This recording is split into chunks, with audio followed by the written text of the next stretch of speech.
কারাগারে আত্মহত্যা করলেন বিরুলিয়ার সাবেক চেয়ারম্যান সুজন। ছাত্র জনতার অভ্যুত্থানের সময় আগ্নেয়াস্ত্র নিয়ে হামলাকারী সাভারের বিরুলিয়া ইউনিয়ন পরিষদের সাবেক চেয়ারম্যান সাইদুর রহমান সুজনকে ঢাকা কেন্দ্রীয় কারাগারে কেরানীগঞ্জে ঝুলন্ত অবস্থায় পাওয়া গেছে। পরে তাকে ঢাকা মেডিকেল কলেজ হাসপাতালে নেওয়া হলে চিকিৎসক মৃত ঘোষণা করেন।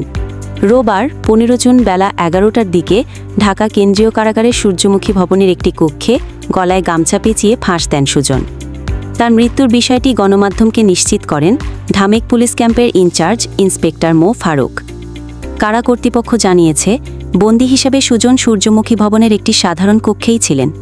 তার ব্যবহৃত গামছা দিয়ে তিনি আত্মহত্যার চেষ্টা করেন।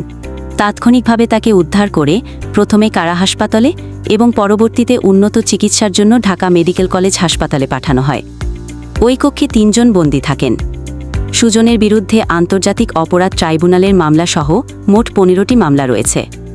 Rashtrabarta desk report. প্রিয় দর্শক, সবার আগে সব সংবাদ পেতে অবশ্যই চ্যানেলটিকে সাবস্ক্রাইব করে পাশে থাকুন।